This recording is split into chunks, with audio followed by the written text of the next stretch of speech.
Welcome grade 8.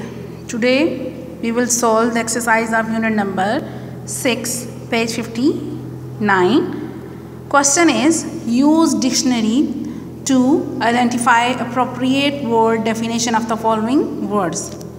Identify a syllable, division and stress pattern. Identify part of speech of a word through abbreviation used.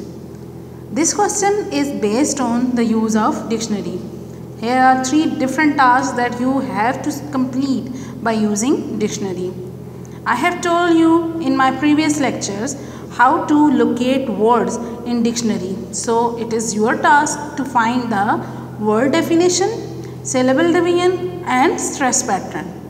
As part of speech is concerned, there is abbreviation written in dictionary along the word. So you can complete this question easily. Now come to the next question. Complete analogous pair. Analogous pair वो होते हैं बच्चों जो मुशाबहत रखते हैं, एक जैसे. Evening is to morning. अब यहाँ पे देखिए इवनिंग और मॉर्निंग का आपस में कंपैरिजन है. As dinner to the breakfast, soup, coffee and supper. अब देखें इवनिंग एंड मॉर्निंग शाम का वक्त है और सुबह का वक्त है. डिनर भी शाम का और इसका मतलब है दूसरा इसके साथ पेयर क्या बनेगा, ब्रेकफास्ट. क्लियर. नेक्स्ट है left is to right as horizontal is to dash. अब देखिए लेफ्ट एंड राइट दो ऑपोजिट वर्ड है, तो हम यहाँ पे देखेंगे हॉरिजॉन्टल का ऑपोजिट क्या होता है. बिलो होता है नहीं, मिडल होता है नहीं, डाउन नहीं, वर्टिकल. तो इसका ऑपोजिट वर्टिकल. हमने एक जैसे पेयर बनाने हैं जो आपस में मुशाबहत रखेंगे, मीनिंग के लिहाज से नहीं, उनकी कैटेगरी के लिहाज से. देखिए लेफ्ट एंड राइट दो अपोजिट चीज़ें, हॉरिजॉन्टल एंड वर्टिकल भी दो अपोजिट चीज़ें. All is to many as few is to dash. अब ऑल तमाम, मैनी ज़्यादा, फ्यू थोड़ा, तो फिर जाहिर सी बात है दूसरी कोई चीज़ भी उसके साथ ही सिमिलर होगी. अब ऑल भी ज़्यादा होते हैं, मैनी भी ज़्यादा होते हैं, फ्यू भी. फ्यू को हमने देखना है कि वो थोड़ा है तो उसका सिमिलर वर्ड भी उससे मैच करता हुआ थोड़ा ही हो. Some, never, none, always. तो यहाँ पे मोस्ट सूटेबल क्या है, some. Clear. Butcher is to knife as hair dresser is to dash. अब देखिए बुचर कसाब जो होते हैं उनके हाथों में क्या होती है, नाइफ. ज़ाहिर है उनका नाइफ से काम होता है, उनका टूल क्या है, नाइफ. हेयर ड्रेसर का टूल क्या होगा, हेयर ड्रेसर. हेयर यानी कि ये कटाई, सॉरी ना कटाई, कटिंग करने वाला, बालों की कटिंग करने वाला. तो ज़ाहिर है वो किससे होती है, सीजर से. क्लियर. हेयर कर्ल्स एंड आ जाएगा जी scissor. Clear. Warm is to hot. अब देखिए वार्म गरम और हॉट ज़्यादा गरम.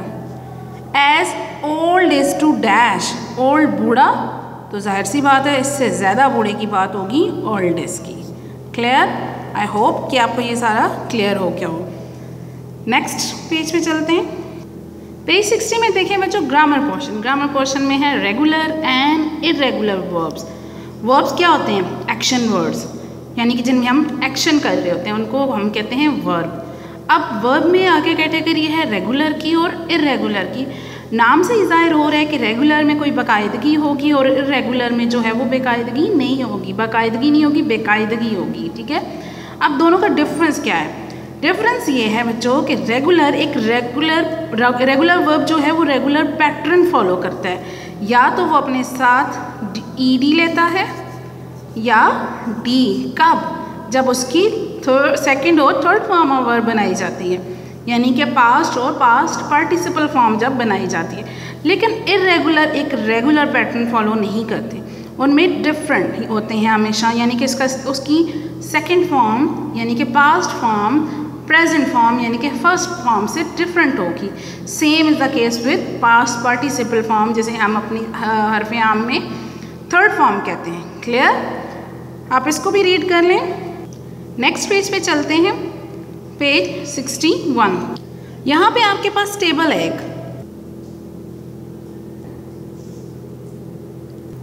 यहाँ आपके पास टेबल है बच्चों. देखो टेबल में हमारे पास पहली टेबल हमारे पास रेगुलर वर्ब की है. इसमें देखें इन्फिनेटिव दिया हुआ. इन्फिनेटिव आपको पता है बच्चों बेस फॉर्म को कहते हैं.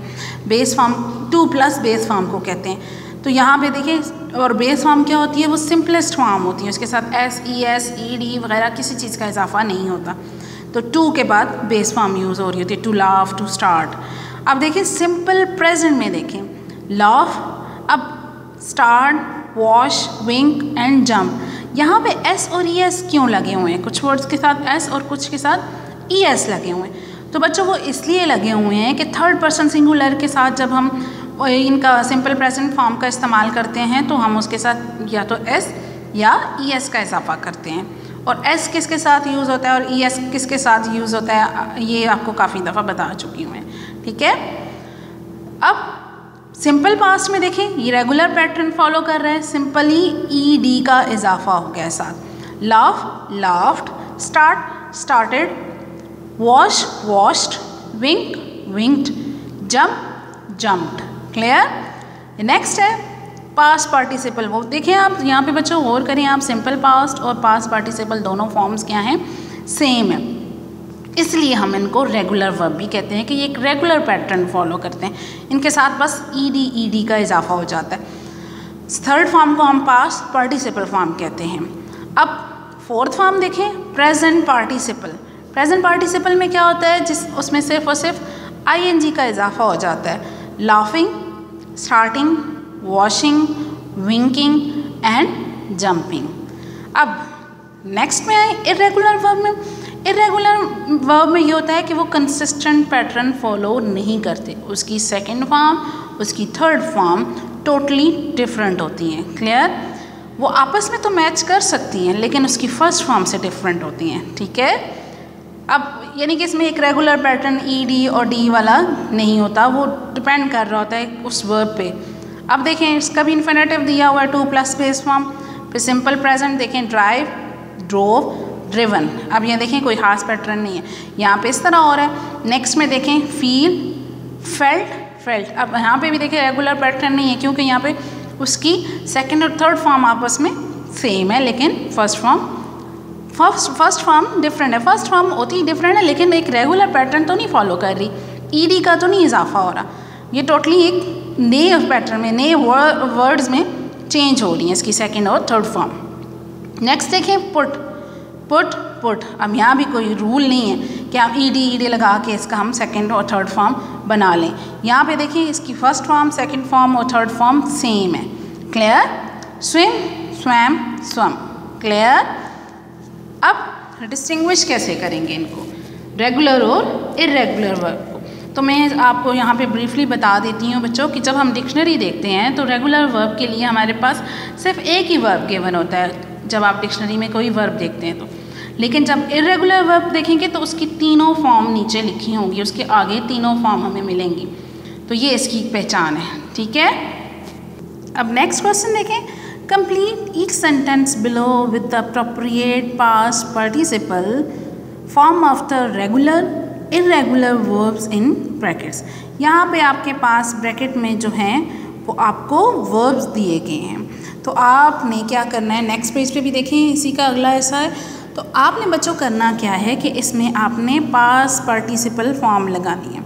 तो पास्ट पार्टिसिपल फॉर्म लगाने के लिए हमें मस्ट जो है वो हेल्पिंग वर्ब की ज़रूरत होती है, तो इसलिए आप इसको क्वेश्चन को ही हम चेंज करते हैं क्योंकि ये क्वेश्चन ही कुछ इस सेंस में होना चाहिए कि उन्हें हमसे सिर्फ पास्ट, सिंपल पास्ट फॉर्म मांगनी चाहिए। देखें आई, अब हम इसको नहीं कहेंगे कि I have gone to a very nice party, क्योंकि देखिए last weekend my friend and I, अब लास्ट वीकेंड की बात हो रही है तो रीसेंट पास्ट की बात हो रही है, इसलिए हम इसको सिंपल पास्ट में इस पैराग्राफ को कन्वर्ट करेंगे, यानी कि हम सिंपल पास्ट फॉर्म लगाएंगे, ठीक है।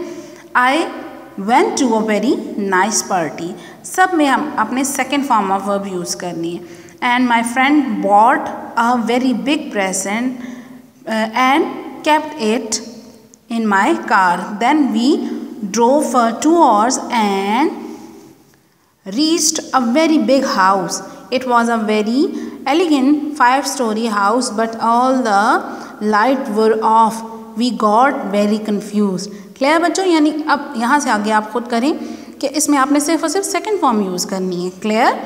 सेकेंड फॉर्म यानी कि सिंपल पास्ट, उससे आपको क्लियर होगा कि देखें वी, यहाँ पे देखें वी गॉट वेरी कन्फ्यूज, यहाँ पे भी रेगुलर वर्ब यूज़ नहीं हो रहा, लेकिन रीच्ड जब था तो यहाँ पे रेगुलर वर्ब होगा। यहाँ पे उन्होंने आपको ये बताने की कोशिश की है कि रेगुलर और इरेगुलर के वर्ब को यूज़ कैसे करते हैं। क्लियर? नेक्स्ट पे आते हैं transitive and intransitive verb. Transitive verb वो होते हैं बच्चों that require an object to complete their meaning. कब? देखें आपको पता है सेंटेंस का पैटर्न क्या है, element of sentence subject plus verb plus object. ये सिंपलेस्ट सबसे सादा एलिमेंट ऑफ सेंटेंस यानी कि एक पैटर्न मैं आपको बता रही हूँ सेंटेंस के यूज़ करने का। सब पहले सब्जेक्ट आता है, फिर वर्ब आता है, फिर ऑब्जेक्ट आता है। अब सब्जेक्ट क्या होता है? वो एक्टर होता है जो एक्शन परफॉर्म कर रहा होता है, और वर्ब वो एक्शन होता है जो एक्शन सब्जेक्ट परफॉर्म करेगा, और ऑब्जेक्ट क्या होता है? वो रिसीवर होता है, वो रिसीवर यानी कि उस पर एक्शन किया जाता है। क्लियर? तो जिन सब्जेक्ट में, जिन सेंटेंसेस में हमें ऑब्जेक्ट की ज़रूरत है, यानी कि हम उसके बगैर अपनी बात को कंप्लीट नहीं कर सकते, तो उसको हम ट्रांजिटिव वर्ब कहेंगे। लेकिन जिन सेंटेंसेस में हमें ऑब्जेक्ट की ज़रूरत नहीं होती, कैसे नहीं होती? कि जैसे हम कुछ वर्ब ऐसे यूज़ करें जहाँ पे हमें ऑब्जेक्ट की ज़रूरत नहीं है, उसके बगैर हम अपना मीनिंग कंप्लीट कर लेते हैं, तो वो क्या होते हैं? इंट्रांजिटिव वर्ब होते हैं। क्लियर? यहाँ पे बच्चों मैं आपको एक एग्जांपल दे देती हूँ, एक एग्जांपल ट्रांजिटिव वर्ब की दे देती हूँ और एक इंट्रांजिटिव वर्ब की। फॉर एग्जांपल मैं कहूँ शी ईट्स एन एप्पल। अब देखें ये सब्जेक्ट, ये वर्ब, और एन एप्पल क्या है? ऑब्जेक्ट, यानी कि उसने कुछ चीज़ खाई है, और खाने के लिए हमें पता है पता होना चाहिए कि उसने क्या खाया है। ठीक है, तो यहाँ पे ऑब्जेक्ट की ज़रूरत है। लेकिन अगर मैं कहती हूँ इंट्रांजिटिव वर्ब के लिए कि शी फेल, वो गिरी, तो यहाँ पे मीनिंग कंप्लीट है। हमें यहाँ पे ऑब्जेक्ट की ज़रूरत नहीं है, हमें ऑब्जेक्ट लिए बगैर ही हमें इसका मीनिंग क्लियर हो रहा है। क्लियर?